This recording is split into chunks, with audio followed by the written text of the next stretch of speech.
அஸ்ஸலாமு அலைக்கும் வரஹ்மத்துல்லாஹி வபரகாத்துஹு. அன்பான சகோதரர்களே, நாம் இப்போ இருக்கக்கூடிய இடம் எந்த இடம்னு கேட்டால் ஆவூர். இது எங்கே இருக்குதுன்னு கேட்டால் கும்பகோணத்துலேருந்து 10 கிலோமீட்டரில் இருக்குது.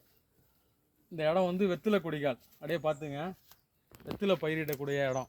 இதெல்லாம் வெற்றிலை அப்படியே காட்டுங்க. அப்படியே இந்த வெற்றிலை கொடிக்கால்லே என்னென்னு கேட்டால் இது மட்டும் பயிரிட மாட்டாங்க. அப்படி பார்த்தா வாழை மரம் இருக்கும், அப்படியே பாருங்கள். அப்புறம் மிளகா பயிரிடுவாங்க, அவுத்திக்கீரை இருக்கும். இது வந்து முஸ்லீம்கள் நிறைந்து வாழக்கூடிய பகுதிகளில் வந்து பல ஊர்களில் இந்த வெற்றிலை கொடிக்கால் தான் ஒரு காலகட்டத்தில் அதிகமாக இருந்தது. தற்போது ரொம்ப குறைந்து வந்துருச்சு. ஆனால் இப்போயும் வந்து இந்த ஆவூரில் வந்து ஆவூர், கோயந்தகுடி போன்ற ஊர்கள்லாம் வந்து இந்த கொடிக்கால் இருந்துக்கிட்டு தான் இருக்குது. அப்படியே பாருங்கள். அது மட்டும் இல்லாமல் இந்த இங்கே தண்ணி வந்து எப்படி பாய்ச்சுவாங்கண்டா, இந்த பாருங்கள், அப்படியே வரிசல் நீட்டாக பாருங்கள், மாதிரி வரிசலாக இருக்கும். இதில் இருந்தால் தண்ணி பாய்ச்சுவாங்க இந்த கொடிக்காலுக்கு. இது ஒரு தகவல். நம்ம வந்து கும்பகோணம் வெற்றிலைன்னு சொல்லுவோம்ல. ஆக்சுவலி கும்பகோணம் வெற்றிலைன்னா கும்பகோணம்லாம் முழுக்க முழுக்க இப்போ பில்டிங்காக மாறிடுச்சு.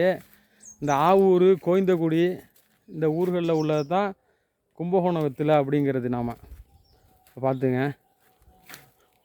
இங்கே விளையக்கூடிய வெற்றிலை தான் நம்ம வந்து பல நாடுகளுக்கு ஏற்றுமதி ஆகுது, பல ஊர்களுக்கு போகுது.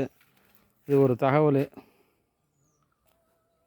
பாருங்கள், அப்படியே பச்சையாகவே சாப்பிட்லாம், அப்படி தான் இருக்கும் வெற்றிலை. ஒரு காலத்தில் இந்த வெற்றிலைக்கு பல நோய் நிவாரணிலாம் இருக்குன்னு சொல்லுவாங்க. இன்றைக்கும் பல விசேஷம் சொல்லுவாங்க. பார்த்து விருந்தாளி வந்தால் கூட வெற்றிலை நிஜாம் பாக்கு வைப்பாங்க. இது கும்பகோணத்தில் 10 கிலோமீட்டரில் உள்ள ஆவூருங்கிற இந்த வெற்றிலை கொடிக்கால தான் நிற்கிறோம். பார்த்துங்க. அஸ்ஸலாமு அலைக்கும் வரஹ்மத்துல்லாஹி வபரகாத்துஹு.